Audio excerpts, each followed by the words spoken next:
look at that feature. This is the brand new Xiaomi Mi Mix, the new world's most interesting phone in my opinion. So you remember the Sharp Aquos Crystal from a couple of years ago, that bezel-less phone that I've showed before, but with the chin that kind of made it look like an old Zune HD? This Mi Mix is a 2016 reincarnation of that concept, and it's beautiful. I love seeing companies go all in on like crazy unique gambles like this. People like to keep saying smartphones are boring. Well, sure, we've technically seen this before, but this phone takes it to the next level. I don't care. It has a 91.3% screen to body ratio, so almost no bezel on any of the three top sides, and a small chin. The huge display flows right up to the edges of the phone, so it just kind of looks and feels like you're holding just the display in your hands. It looks like the future. And this time, it's a 6.4-inch display, so you're fitting an absolutely huge screen into the footprint just a little bit larger than some phones today that have a 5.5-inch display. It's obviously still going to be a huge phone for pretty much everyone, obviously. I couldn't reach all the edges with one hand, and I usually can with any phone. But of course, Xiaomi thought of this, and they included in the software a unique little feature to bring the navigation buttons further up, reachable on the display. So you can reach them at any time.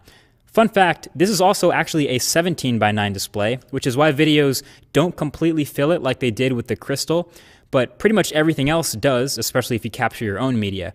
And the corners are curved.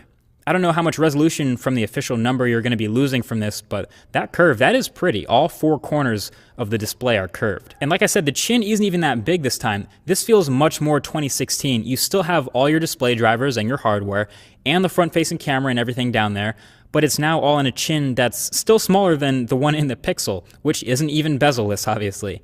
It really makes other phones' bezels and edges look big. So the advantage, again, to having this display go right up to the edges, one, the camera, the viewfinder, looks amazing. It kind of looks fake at first, actually, but yeah, taking photos and videos with this camera is sick, really immersive. Watching videos is also dope. When it's a native video, since it's a 17:9 display, you also leave the nav buttons up and don't lose any screen. But if it's YouTube or something, some third-party app, it hides the nav buttons, and then you get these little black bars. Still looks pretty great, though. And yeah, just generally everything involving content, you're going to have this much more immersive experience. The display looks great. You got to get like a sick high-res wallpaper, obviously, get all your apps and games. They're going to look great going all the way to the edge. Now, the disadvantage, number one, would be, because it's so close to the edge, accidental touches. But the edge rejection in the software already seems pretty good, so that's a good sign. So the biggest con now is probably durability, because you know, obviously, if you drop this thing without a case, it doesn't stand a chance with almost no protection.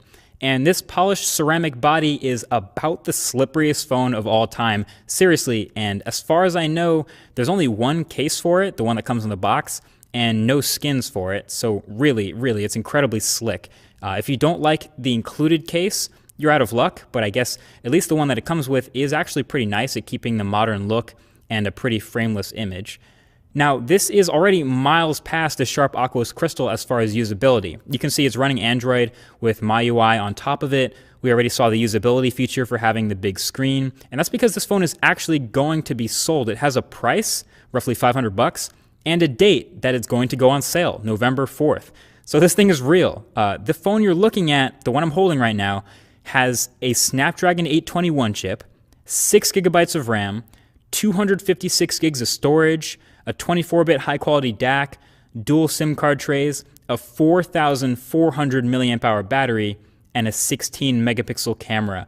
It's ready to hit the streets. I mean, these are top-notch specs. So the proximity sensor that's usually on the top of the phone has been replaced by an ultrasound sensor for the same purpose, and the earpiece for hearing your phone calls that's also usually at the top is now a piezoelectric speaker that vibrates the metal frame of the phone to generate sound. This is a smartphone concept/dream come to life, and I am more than happy to share this kind of stuff with the world.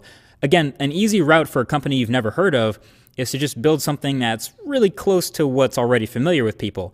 That's a big reason why you'll see so many iPhone clones. But this crazy gamble of a phone that they actually made, that's actually meant to be sold, I love it. I love it. It's like if you said smartphone design was getting boring, this one's for you. Welcome to 2016.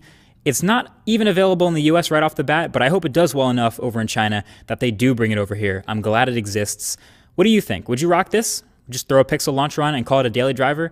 Let me know. Feel free to sound off in the comment section below. That's been it. Thank you for watching, and I'll talk to you guys in the next one. Peace.